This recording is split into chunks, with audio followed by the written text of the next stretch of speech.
ಸ್ವಾಭಾವಿಕವಾಗಿ ಚುನಾವಣೆ ಅಂದಮೇಲೆ ಅದರಲ್ಲಿ ಬಿಸಿಲಿನ ಒಂದು ತಾಪಮಾನ ಜಾಸ್ತಿ ಇರೋದ್ರಿಂದ ಬೆಳಗ್ಗೆ ಒಂದು 2 ಕಾರ್ಯಕ್ರಮ ಮಾಡಬೇಕು, ಸಾಯಂಕಾಲ 3 ಕಾರ್ಯಕ್ರಮಗಳು ಮಾಡಬೇಕು. ಇದು ಒಂದು ಶೆಡ್ಯೂಲ್ ಇತ್ತು. ಇದಾಗಿನೂ ಕೂಡ ಕಷ್ಟ ಆಗ್ತಿತ್ತು. ಬೆಳಗ್ಗೆ ಒಂದೇ ಕಾರ್ಯಕ್ರಮ, ಸಾಯಂಕಾಲ 2 ಕಾರ್ಯಕ್ರಮ ಸಾಧ್ಯ ಆಗ್ತಿತ್ತು. ಪ್ರಾಕ್ಟಿಕಲಿ ಚೆನ್ನಾಗಾಗಿದೆ. ಇಲ್ಲಿ ನಾವು ಗೆಲ್ತೀವಿ ನಿಶ್ಚಿತವಾಗಿ. ರಾಜು ಅಲ್ಗೂರವ್ರು 1 ಲಕ್ಷ ಅಂತರದಿಂದ ರಾಜು ಅಲ್ಗೂರವ್ರು ಗೆಲ್ತಾರೆ. ಆಮೇಲೆ ಓವರಾಲ್ ನಾವು ನಮ್ಮ ಸೋರ್ಸ್ನಿಂದ ತಿಳ್ಕೊಂಡಿದ್ದೀವಿ.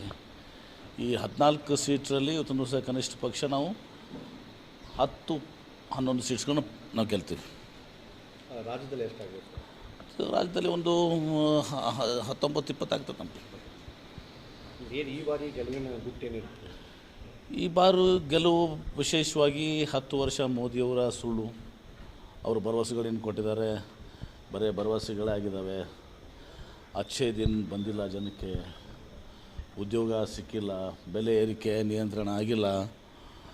ಮತ್ತು ಭ್ರಷ್ಟಾಚಾರ ಬಗ್ಗೆ ಮಾತಾಡೋರು, ಇವರು ಭ್ರಷ್ಟಾಚಾರ ಕೂಡ ಈ ಚುನಾವಣಾ ಬಾಂಡ್ನಲ್ಲಿ ಒಂದು ದಿವಸ ಎಲ್ಲ ಬಹಿರಂಗ ಆಗಿದೆ.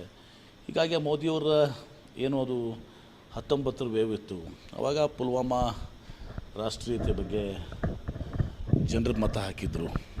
ಈಗ ಅಂಥದ್ದು ಯಾವುದು ಮೋದಿ ಗಾಳಿ ಇಲ್ಲ. ಒಂದು ಎರಡನೇದು, ನಮ್ಮ ಗ್ಯಾರಂಟೀಸ್ ಬಗ್ಗೆ ಭಾಳಷ್ಟು ಮಹಿಳೆಯರು ಒಲವು ತೋರಿಸಿದ್ದಾರೆ. ಹಳ್ಳಿಯಲ್ಲಿ 10 ಜನ ನೀವು ಮಹಿಳೆಯನ್ನು ಕೇಳಿದ್ರೆ 7 ಜನ ನಾವು ಗ್ಯಾರಂಟಿ ಪರವಾಗಿ ಓಟ್ ಹಾಕ್ತೀವಿ ಅಂಥೇಳಿ.